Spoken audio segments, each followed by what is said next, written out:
We're looking at the top 5 quarterbacks, decade by decade. Today's focus, the 1940s. The forward pass from anywhere behind the line of scrimmage had just been legalized in 1933.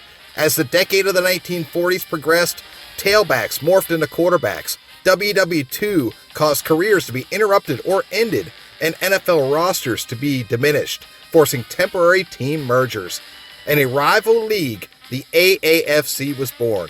Please note that for our purposes, only NFL quarterbacks are included on our top 5 list, but we'll show some love to the AAFC guys in our shoutouts. Alright, let's get to the rankings.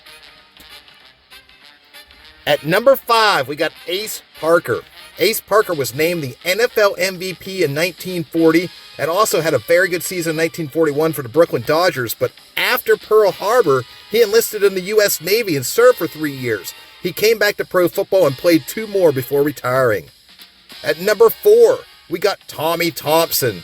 Tommy Thompson led the Eagles to back-to-back NFL championships in 1948 and 49, and he also led the league with the highest passer rating in both of those seasons, and led with 25 passing TDs in 1948. At number 3, we got Bob Waterfield.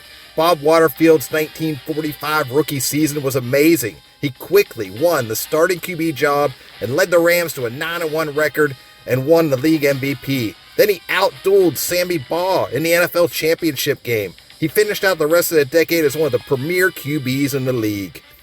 At number 2, we've got Sid Luckman. In 1943, Sid Luckman set the NFL record with 28 TD passes in a single season, and that record stood for the next decade and a half before it was finally broken by Johnny Unitas. He has the record for the most TD passes in a single game and the best TD pass percentage in a single season. Led the NFL in several year-away passing categories, including yardage, completion percentage, and passer rating. Luckman won the league MVP in 1943 and led the Chicago Bears to 4 NFL championships in the decade.